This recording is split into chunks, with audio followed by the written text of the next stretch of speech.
नेपालमा नयाँ सरकार गठन भएको 2.5 महिना भइसक्यो। दक्षिणतर्फ भारत एकदम सक्रिय छ। रवि लामिछाने दिल्ली पुगे, भारतीय प्रधानमन्त्री नरेन्द्र मोदीसँग भेट गरे।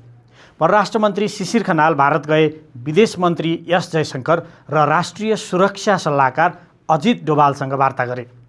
पश्चिमबाट अमेरिकाले विशेष दूतहरू काठमाडौँ पठाइरहेको छ। अमेरिकी उपविदेश मन्त्री, सहायक विदेश मन्त्री र ट्रम्पका विशेष दूत काठमाडौँ आएर लामिछाने, खनाल र अर्थमन्त्री स्वर्णिम वाग्लेसँग भेटवार्ता गरिसकेका छन्। तर उत्तरतर्फको छिमेकी चीन असामान्य रूपमा शान्त छ। न उच्च स्तरीय भ्रमण, न सार्वजनिक प्रतिक्रिया, न ठूला परियोजनामा राजनीतिक दबाव। अन्तर्राष्ट्रिय सम्बन्धमा मौनता सधैँ अनुपस्थितिको अर्थ हुँदैन। विशेष गरी चीन जस्तो दीर्घकालीन रणनीति अपनाउने शक्तिका लागि मौनता आफैमा एउटा नीति पनि हो। त्यसैले प्रश्न उठ्छ, के चीन उदासीन भएको हो वा यो गहिरो रणनीतिक योजनाको हिस्सा हो? र अब जब परराष्ट्र मन्त्री खनाल जुन 14 बेजिङ जान्छन्, यो मौनता तोडिने छेड आउँदैछ?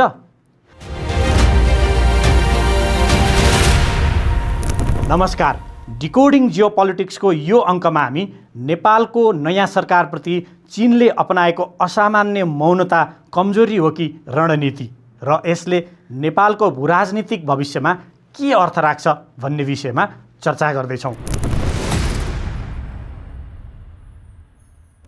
सन् 2025 को सेप्टेम्बरमा युवाहरूले सडकमा उत्रेर ओली सरकार ढाले। मार्च 5, 2026 मा निर्वाचन भयो। परिणाम इतिहासकै ठुलो भुइँचालो। राष्ट्रिय स्वतन्त्र पार्टीले 275 मध्ये 182 सिट जित्यो। पूर्व प्रधानमन्त्री केपी ओलीलाई गृह क्षेत्र झापा 5 मा पराजित गरेका बालेन्द्र शाह प्रधानमन्त्री भए। एमाले भने 25 सिटमा खुम्चियो। यो केवल सत्ता परिवर्तन होइन, यो राजनीतिक संस्कृतिकै पुनर्संरचना हो र यसले चीनलाई सबैभन्दा बढी चिन्तामा पारेको छ।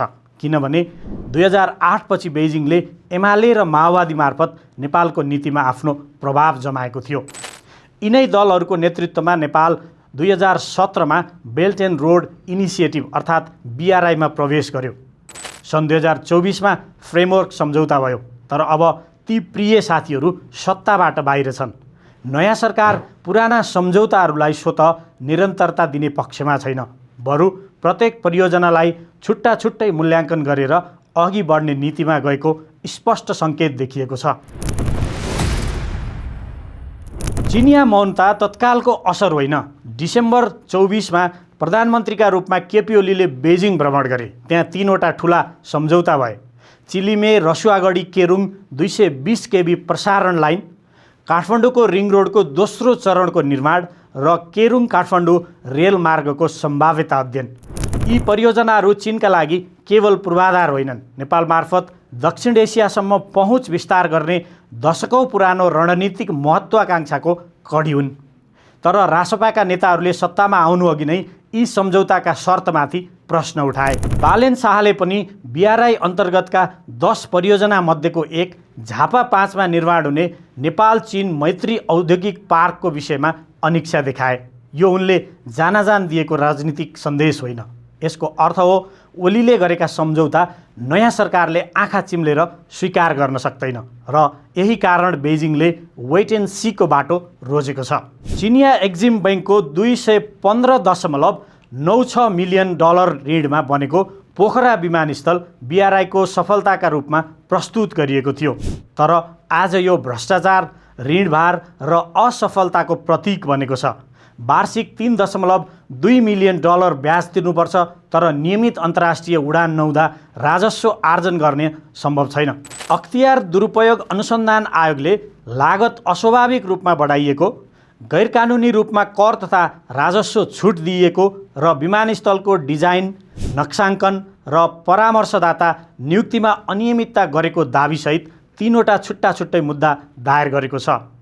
यी मुद्दामा 6 जना पूर्व मन्त्रीसहित दर्जनौं कर्मचारी तथा कम्पनी आरोपित छन्। भ्रष्टाचार विरुद्ध जनादेश लिएर आएको सरकारका लागि यो अनुसन्धान राजनीतिक अनिवार्यता हो, जसका कारण भविष्यमा चिनिया परियोजनाहरूको स्वीकार्यता अब पहिले जस्तो सहज हुने देखिँदैन। नेपाल चीन बीच 3वटा प्रमुख व्यापारिक नाका छन्। तीमध्ये रसुवागढी केरुङ सबैभन्दा व्यस्त नाका हो। उक्त नाका स्थित मैत्री पुल 2082 असारको बाढीले बगायो। नाका 6 महिनापछि मात्र पुनः सञ्चालनमा आए पनि राजस्व 6 अर्ब मात्र सङ्कलन भयो, जुन लक्ष्यभन्दा करिब 32 अर्ब कम हो।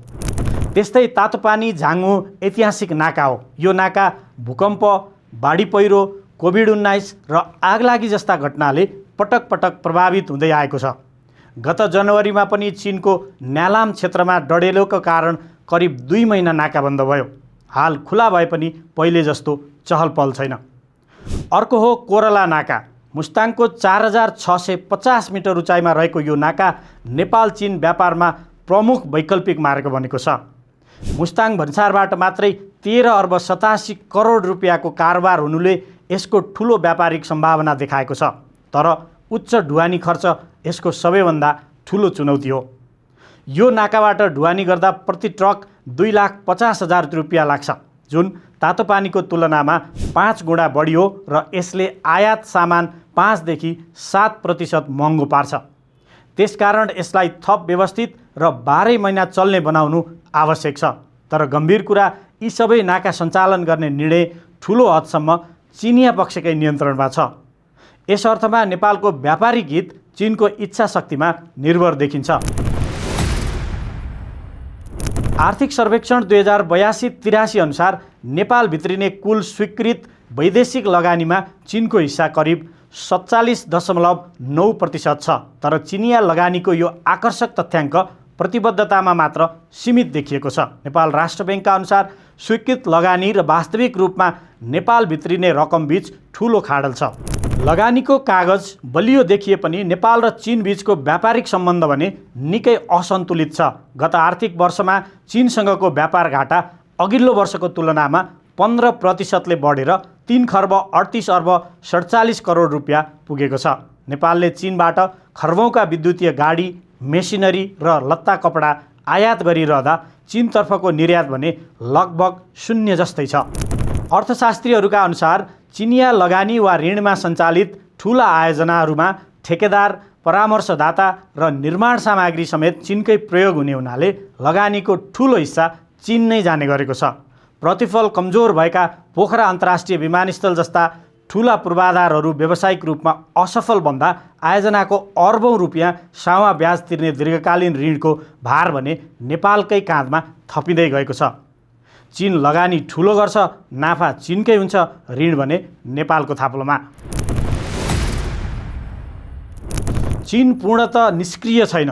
बेजिङले पहिले नयाँ शक्ति संरचना अध्ययन गर्छ, सरकारको स्थिरता मूल्याङ्कन गर्छ, त्यसपछि मात्र दीर्घकालीन नीति तय गर्छ। यसलाई वेट एन्ड सी डिप्लोमेसी भनिन्छ। मार्च 11 मा चिनिया कम्युनिस्ट पार्टीले रासोपालाई बधाई पठाउँदै बीआरआई सहकार्य जारी राख्ने इच्छा व्यक्त गर्यो। अप्रिल 9 मा रिङरोड विस्तार सम्झौतामा हस्ताक्षर भयो। जुन 2 मा परियोजना सहजीकरण संयन्त्रको तेस्रो बैठकमा 10 परियोजनाको समीक्षा भयो। तर नेपालका लागि चिनिया राजदूत चाङ माओमिङले प्रधानमन्त्री बालेन शाहसँग एक्लै भेट्न खोज्दा भेट पाएनन्। संयन्त्र छ, बैठक छ, सम्झौता छ, तर नेपालको सर्वोच्च नेतृत्वसँग सोझो राजनीतिक पहुँच भने छैन। बालेन सरकारले चीनसँग पूर्णतः दूरी बनाएको सङ्केत दिएको छैन। भर्खरै मन्त्री परिषदले चिलिमे केरुङ अन्तर्देशीय प्रसारण लाइन सम्बन्धी चिनिया प्रस्तावमा औपचारिक प्रत्युत्तर पठाउने निर्णय गरेको छ। यो परियोजना सम्पन्न भएमा नेपालले पहिलो पटक चीनतर्फ विद्युत निर्यात गर्ने आधार तय हुनेछ। रासोपाले 10 वर्षभित्र 30,000 मेगावाट विद्युत उत्पादनको लक्ष्य राखेकाले चीन भविष्यको सम्भावित बजारका रूपमा महत्त्वपूर्ण छ। त्यस्तै केरुङ काठमाडौँ रेलमार्ग चीनको सबैभन्दा महत्त्वाकांक्षी परियोजनामध्ये एक हो। सम्भाव्यता अध्ययन अन्तिम चरणतर्फ उन्मुख छ। हिमालय पार गर्ने यो रेलमार्ग प्राविधिक रूपमा जटिल र महँगो भए पनि यसले नेपाललाई चीनसँग प्रत्यक्ष रेल सञ्जालमा जोड्नेछ। यी दुवै परियोजनाले देखाउँछन् कि बेजिङले नेपालमाथिको आफ्नो दीर्घकालीन रणनीतिक रुचि त्यागेको छैन। तर राजनीतिक सङ्क्रमण र नयाँ सरकारको प्राथमिकता स्पष्ट नभएसम्म चीन ठूलो प्रतिबद्धता घोषणा गर्न नहतारिएको हो। गभर्मेन्ट टु गभर्मेन्ट सम्बन्ध कठिन भएको बेला चीनले पिपुल टु पिपुल सम्बन्ध तीव्र बनाएको छ। जुन 4 देखि काठमाडौँ सेन्जेन सिधा उडान, दोलखामा सांस्कृतिक कार्यक्रम र शैक्षिक सामग्री वितरण, एभरेस्ट फिल्म फेस्टिभल, मुस्ताङमा सुरक्षा समन्वय बैठक लगायतका घटना यसको उदाहरण हुन्। तर लिपुलेखमा चीनको अर्को अनुहार देखिएको छ। भारत र चीनले लिपुलेख हुँदै कैलाश मानसरोवर यात्राको व्यापार मार्ग खोल्ने सहमति गरे। नेपालले कडा आपत्ति जनाउँदै दुबईलाई कूटनीतिक नोट पठायो, किनकि लिपुलेख नेपाली भूमि हो। चीन भने यो नोटमा मौन देखियो। एकातिर भारतसँग लिपुलेखमा सहकार्य, अर्कोतिर नेपाललाई जवाफ नदिएर हामी नेपाल विरुद्ध छैनौँ भन्ने भ्रम कायम राख्न खोज्यो। यो बेजिङको परिपक्व तर स्वार्थी कूटनीति हो। परराष्ट्र मन्त्री शिशिर खनालले जुन 14 देखि चीनको भ्रमण गर्दैछन्। चिनिया विदेश मन्त्री वाङ यीको निमन्त्रणामा हुने 4 दिने भ्रमणका क्रममा उनले वाङ र चिनिया कम्युनिस्ट पार्टीका अन्तर्राष्ट्रिय विभाग प्रमुख लिउ हाइसिङसँग वार्ता गर्नेछन्। हुन त उनको चीन भ्रमण भारतभन्दा पहिले नै निश्चित भएको थियो, तर उत्तरभन्दा पहिला दक्षिण जाने मनसायसहित मन्त्री खनालले भारत भ्रमणको तयारी गरेका थिए। यो भ्रमण मुख्यतः 3वटा ठूला एजेन्डामा केन्द्रित हुने देखिन्छ। पहिलो, BRI परियोजनाहरूको नयाँ मोडालिटी। खनालले कुन परियोजना अगाडि बढाउने, कुन शर्तमा बढाउने र कुन गतिमा भन्ने प्रश्नको जवाफ खोज्नेछन्। दोस्रो, एक चीन नीतिको। जानकारहरूका अनुसार चीन एक चीन नीति स्वीकार्ने जुनसुकै नेपाली सरकारहरूसँग काम गर्न तयार देखिन्छ। तेस्रो र सबभन्दा महत्त्वपूर्ण एजेन्डा हो नेपाल चीन सम्बन्धको नयाँ ढाँचा निर्माण। यो भ्रमणले दुई देशबीचको साइलेन्ट फेजलाई एक्टिभ डिप्लोमेटिक फेजमा रूपान्तरण गर्ने सम्भावना बोकेको छ। नतिजा जे पनि हुन सक्छ, तर भ्रमण सफल भयो भने सम्बन्ध नयाँ चरणमा प्रवेश गर्नेछ। असफल भयो भने मौनता अझ गहिरो हुनेछ। त्यसो भए चीन किन मौन छ त? वामपन्थी साझेदारहरूको पतनपछि नयाँ सरकार बुझ्ने समय चाहियो। पोखरा विमानस्थलको भ्रष्टाचार प्रकरणले चिनिया लगानी राजनीतिक रूपमा संवेदनशील बनिसक्यो। बालेन सरकारले समीक्षा नीति लियो, राजदूतलाई सोझो भेट दिएन र लिपुलेखमा नेपालले स्पष्ट अडान देखायो। तर यो मौनता सधैँका लागि भने होइन। अहिलेको अवस्था न सम्बन्ध विच्छेद हो न पूर्ण साझेदारी। यो एउटा सङ्क्रमणकालीन कूटनीतिक अवस्था हो जहाँ सबै पक्षहरू एक अर्कालाई परीक्षण गरिरहेका छन्। अब जुन 14मा परराष्ट्र मन्त्री खनाल बेजिङ पुग्नेछन् र सायद त्यहाँ हुने वार्ताले नेपाल चीन सम्बन्धको अर्को अध्याय लेख्नेछ। अनि अर्को प्रश्न, नयाँ सरकारले यो त्रिकोणीय शक्ति सन्तुलनलाई कसरी व्यवस्थापन गर्छ? 48% FDI आउने स्रोतलाई उपेक्षा गर्दा नेपाल कति समय टिक्न सक्छ र चीनसँगको सम्बन्धलाई आर्थिक अवसरमा रूपान्तरण गर्न सक्छ कि सक्दैन? किनभने अन्ततः यो केवल चीनको मौनता होइन, यो नेपालले सामना गरिरहेको नयाँ भूराजनीतिक यथार्थ हो। सन्तुलित कूटनीति केवल नारा होइन, यो एउटा जटिल कला पनि हो र बालेन शाहको परीक्षा भर्खरै सुरु भएको छ।